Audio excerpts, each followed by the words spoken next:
Let's talk for a second about the debut album by the Allman Brothers band. They called it Meanest, Hardest Traveling Music, whatever the fuck that means. John Wren described it as heavy, hard blues rock, dynamic and raunchy. I know what that means. Ben Edmonds found it tight and well-disciplined, flashy but solid.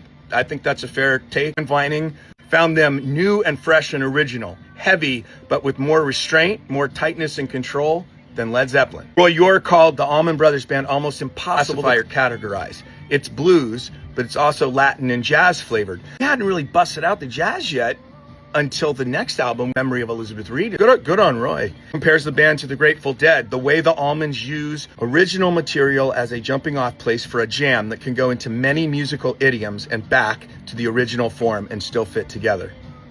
The band's instrumental focus, Cream's Ben Edmonds argued, demonstrated the Allman Brothers band functioned as a high-powered unit rather than individual talents. Now, that is something that Phil Walden also promoted. Interesting to me to see how promotional language from the record company finds its way into how people talked about the Allman Brothers. I might be the only person in the world who cares about this shit, but I know I'm not.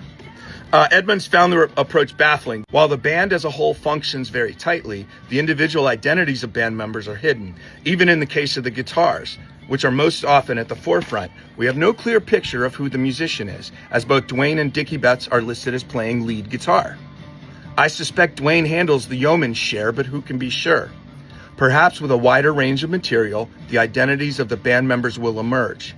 But on this, we'll have to wait for the next Allman Brothers album. What really stands out here is the fact that there are two lead guitar players in this band.